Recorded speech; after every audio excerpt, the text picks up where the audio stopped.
Hello, Melton professional drivers. Hope everybody had a great Easter in the beginning of April. Lots of weather out there, good and bad. Monthly safety topic guide for April. I want to go over a couple things with you real quick. Won't take up too much of your time. First, U-turns. U-turns are no bueno. Don't do them. I'm sure most of you have probably had an experience, whether you're in your personal vehicle or the big truck, going down a four-lane divided and seeing somebody doing a U-turn, either a car or a truck. It's dangerous enough in a car, and that's why on highways most of the times it's illegal. But think about a truck with a 53-foot trailer. You're 70 some odd feet long and you're trying to make a U-turn. You take up a lot of highway, and there have been some horrendous accidents caused by big trucks doing U-turns on a highway. So don't do it. Keep going forward, be patient, find a safe place to turn around, head back the other way. U-turns are extremely dangerous, extremely illegal for big trucks. So guys, please be smart about that.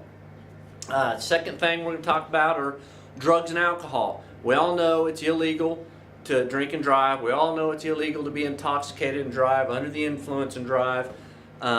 What a lot of professional drivers may not know, and you should know it if you've been working at Melton, but a lot of drivers don't understand you can't have alcohol in your truck, consumable alcohol, period. And that means if you buy a bottle of wine for your wife and you're bringing it home to her and that's in your truck, that's illegal. That will get you put out of service and it will cost you your employment. Never, ever, ever are you allowed to have consumable alcohol in your truck, on your trailer, anywhere at any time. Never, ever are allowed to have consumable alcohol on any Melton property. And we do checks, when we go through the inspection bay. It's just there to keep everybody honest, make sure our drivers understand there's no place in it, room for that in trucking. Drugs is not as black and white as you think. A lot of people don't understand that, they understand that illegal narcotics are illegal, but opioids for pain medicine or whatever being used by a driver, you have them on your truck, that could be illegal. First of all, you're not allowed to use those while driving. Second, if you have them with a prescription but they're on your truck, some DOT troopers in some states don't allow that because you're not supposed to be able to consume them while driving. So always check with me or Christy or Ty in the compliance department here regarding any meds you might be prescribed. Let's make sure they're okay first before you set yourself up for a problem. Third, tarping.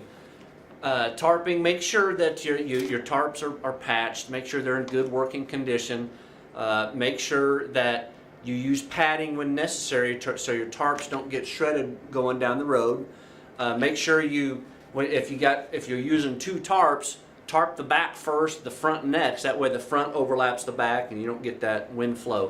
And tarping, it's kind of an art form. Guys that have been doing it a while, you can tell when you're going down the road, those tarps are tight, they're aerodynamic, and they keep the product dry. And then you can tell the guys that haven't been doing it very long. Take pride in your tarping. Keep that product safe. It helps your fuel mileage, and you just look good going down the road. If you're a DOT officer and you see a guy going down the road and his tarps are flapping and it just looks like a very, very sped up or cruddy tarp job, you kind of draw attention to it. You do. You'll draw attention to yourself and you'll get yourself inspected or pulled over.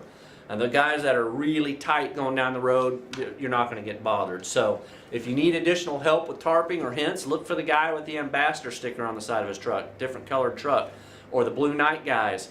Or if you see some Melton guy doing it right, ask him. Don't be afraid.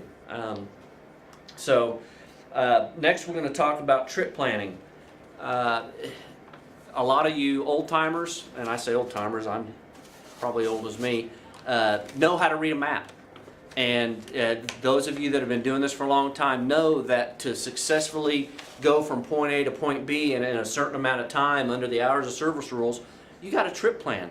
You got to know where you're going to stop at the end of the night. You have to know where you're going to be in 600 miles, and if there's going to be parking available. You got to know that at 7 or 8 o'clock at night in Ontario, California, you may not find that parking space.